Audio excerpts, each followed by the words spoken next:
দেখুন এটা তো ডিপেন্ড করছে হুমায়ুন কবির সাহেবের সাথে যতক্ষণ আমরা বসছি, ওনার আইডিওলজিক্যালি কি, উনি কিছুদিন আগে কথা হয়েছে, ওনার দৃষ্টিভঙ্গি, ওনার কর্মকাণ্ড সেটা কি জানা, ফলে হুমায়ুন সাহেব কি ভাবনা নিচ্ছেন বা আমাদের ভাবনা তার সাথে ম্যাচ করবে কিনা সেটা তার উপর নির্ভর।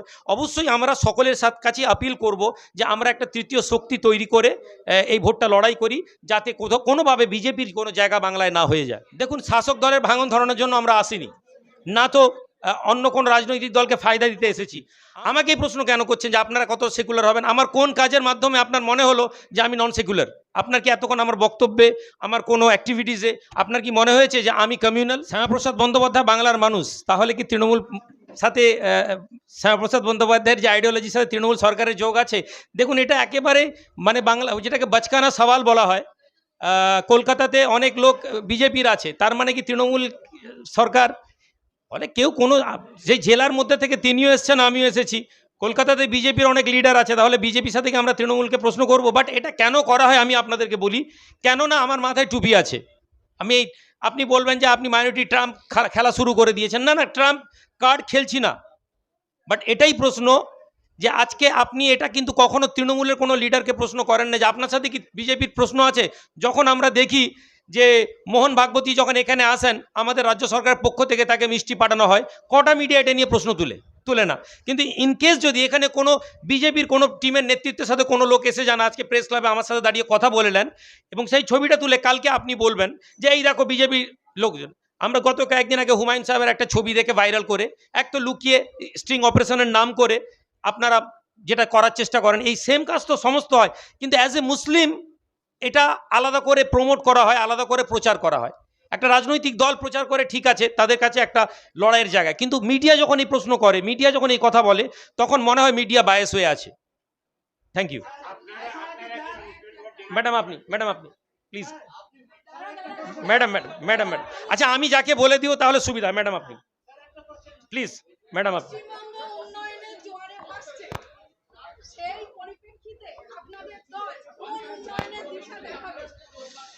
Thank you. এখন আমার প্রশ্ন হচ্ছে, উন্নয়নটা আমরা দেখছি কিসের দৃষ্টিভঙ্গি দিয়ে, সেটা খুব জরুরি। একজন মানুষের কাছে 500 টাকা পেয়ে গেলে তার কাছে মনে হয়েছে এটা উন্নয়ন। আরেকজন লোক চাকরি নেই কেন, একজন গ্র্যাজুয়েট ছেলের কাছে প্রশ্ন যখন করবেন, সে বলছে দেশ গড্ডালিকার প্রবাহে চলে গিয়েছে। তো ইটস ডিপেন্ড আপনার দৃষ্টিভঙ্গি কি। আপনি বলছেন পশ্চিমবঙ্গ উন্নয়নের জোয়ারে ভাসছে, ভাতাকে বাদ দিয়ে আপনি আমাকে বলুন যে উন্নয়ন বলতে আপনি কি দেখতে পাচ্ছেন? রাস্তার আলো আর স্ট্রিট ল্যাম্প আর রাস্তা ছাড়া। কর্মসংস্থান, একটা দেশ উন্নতি তখনই করে যখন কর্মসংস্থানের অ্যাভেলেবিলিটি থাকে। আপনি বলুন লাস্ট 10,000 রিক্রুটমেন্ট একসাথে কবে হয়েছে পিছিয়ে পড়া জাতির লোকেদের জন্য?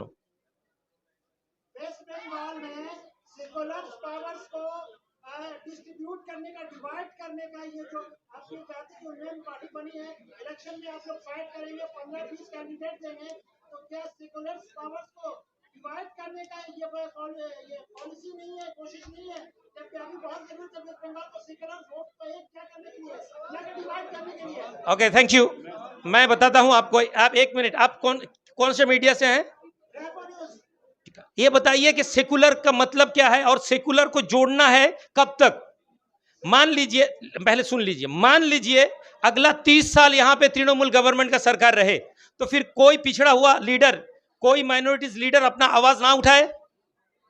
तो ये जो ये एक प्रोपेगेंडा है जो हमारे जहन पे बैठा दिया गया है कि भाई सेकुलर वोट को एक करो। सेकुलर का मतलब जो इनके लिए हम वोट कर रहे हैं वही तो सेकुलर का माना नहीं कर रहे हैं। आप सबको लेके चलना चाहते हैं।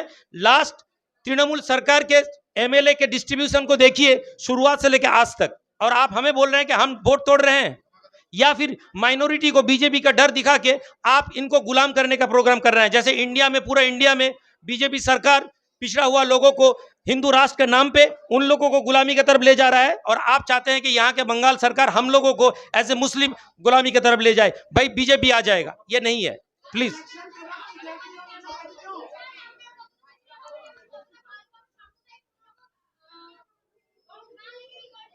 আপনার দৃষ্টিতে সেকুলার বলতে কি বোঝায়? রাজীব ব্যানার্জি, আমি বলি অর্জুন সিং, এরা কতটা সেকুলার? না না, আমরা আমাদের প্রশ্ন করার আগে এটা আপনাদেরকে বুঝতে হবে। আপনি বলবেন কাউন্টার প্রশ্ন, না আমরা বলেছি যে আমরা মাইন্ড চেঞ্জ করার জন্য বসেছি। আমাকে এই প্রশ্ন কেন করছেন যে আপনারা কত সেকুলার হবেন? আমার কোন কাজের মাধ্যমে আপনার মনে হলো যে আমি নন সেকুলার? আপনার কি এতক্ষণ আমার বক্তব্যে, আমার কোনো অ্যাক্টিভিটিসে আপনার কি মনে হয়েছে যে আমি কমিউনাল?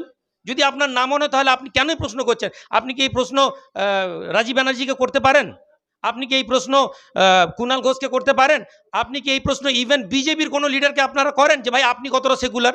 বাট সেকুলার যখন সামনেওয়ালা লোক কোনো একটা দেশের সংবিধানকে মাথায় রেখে তার নিজস্ব আইডেন্টিটিকে নিয়ে আসে, তখন তাকে প্রশ্ন করা হয় ভাই সেকুলার। কিন্তু এটা কোনো পাঞ্জাবিকে জিজ্ঞেস করা হয় না, এটা কোনো জৈনকে জিজ্ঞেস করা হয় না। বাট যদি সামনে টুপি থাকে তখন প্রশ্ন করা হয় ভাই কতটা সেকুলার। প্লিজ, আমরা আমাদের কাজের দ্বারা প্রমাণ করব। আপনার এই উত্তর পাওয়ার জন্য একটু সময় দিতে হবে।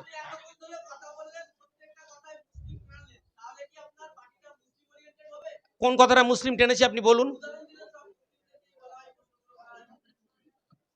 না না, মুসলিমদেরকে টানলাম কোথায়? হ্যাঁ, প্রশ্নটা তো এটাই তো বলছি যে প্রশ্নটা তো এইভাবেই আসছে। আমার প্রশ্ন যে ভারতের নাগরিক, আপনি আমাকে কেন প্রশ্ন করবেন না যে আপনারা যে পার্টি বানিয়েছেন এতে মানুষের জন্য কতটা কাজ করবেন? এ প্রশ্ন আসাটা স্বাভাবিক এবং এর উত্তর দিতে গিয়ে হয়তো আমি হোঁচট খাবো। কিন্তু আপনি কেন প্রশ্ন করছেন যে আপনি কেন মুসলিমদের জন্য ভাবছেন? মুসলিমদের, আমরা তো এখনো মুসলিম নিয়ে কোনো কথাই বলিনি। আমার ডানে পার্টির সেক্রেটারি একজন হিন্দু মানুষ।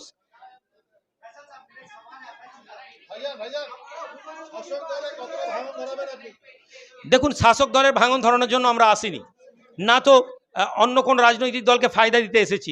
আমরা আমাদের একটা আইডিওলজি বাংলার মানুষের সামনে তুলে ধরবো। আপনারা জানেন কোনো একটা আইডিওলজি প্রতিষ্ঠিত হতে সময় লাগে।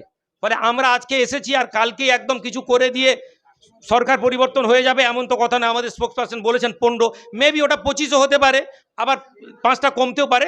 বাট একটা সিট নিয়ে, যে সিটে আমরা তো সরকার পরিবর্তন করে দেওয়ার মতো লড়াই নামছি না, বাট আমরা একটা আইডিওলজিকে আজকে বাংলার মানুষের কাছে এনেছি। কেননা ইলেকশনই একটা প্রপার সময় যখন মানুষকে রাজনৈতিক মতাদর্শে মানুষের কাছে পৌঁছানো।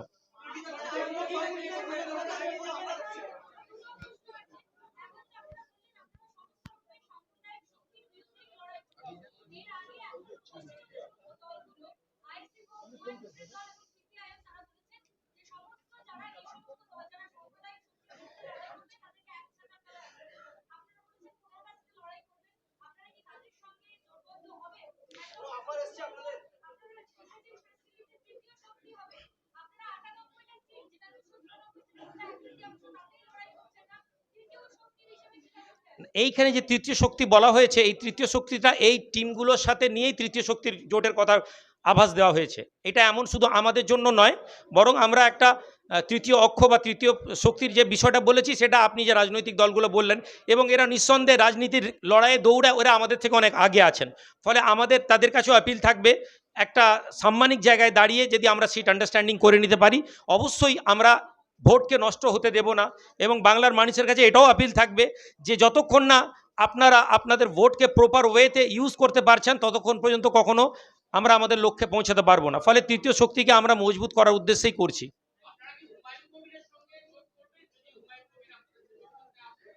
দেখুন, এটা তো ডিপেন্ড করছে হুমায়ুন কবির সাহেবের সাথে যতক্ষণ আমরা বসছি, ওনার আইডিওলজিক্যালি কি, উনি কিছুদিন আগে কথা হয়েছে, ওনার দৃষ্টিভঙ্গি, ওনার কর্মকাণ্ড সেটা কি জানে। আজকে আমরা বিজেপির সাথে করবো না কেন বলছি? একটাই কারণ, তারা তাদের আইডিওলজিক্যালি তারা ভারতের সংবিধান থেকে ভারতবর্ষকে চেঞ্জ করে মনুসংহিতার দিকে নিয়ে যাচ্ছে। এই জন্যই তাদের সাথে লড়াই। আদারওয়াইজ বিজেপির কর্মকাণ্ড আর তৃণমূলের কর্মকাণ্ডকে আপনি একটা টেবিল বানান, দেখবেন কোনো পার্থক্য নেই। শুধু বক্তব্যের আইডিওলজিতে তাদের জন্য আমরা একজনকে বলছি আমরা যেতে পারি, একজনকে বলছি যেতে পারি না। ফলে হুমায়ুন সাহেব কি ভাবনা নিচ্ছেন বা আমাদের ভাবনা তার সাথে ম্যাচ করবে কিনা সেটা তার উপর নির্ভর। অবশ্যই আমরা সকলের কাছে আপিল করব যে আমরা একটা তৃতীয় শক্তি তৈরি করে এই ভোটটা লড়াই করি, যাতে কোনোভাবে বিজেপির কোনো জায়গা বাংলায় না হয়ে যায়।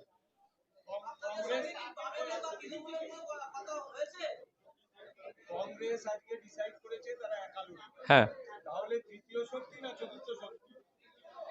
কংগ্রেস, আচ্ছা তৃতীয় শক্তি বলার পেছনে কংগ্রেসকে আমরা তৃতীয় শক্তি বলছি কেন বাংলায়?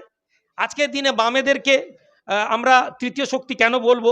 মানে শক্তির নিরিখে যদি আমরা এটা দেখি, তাহলে তৃতীয় শক্তি একটা শব্দ।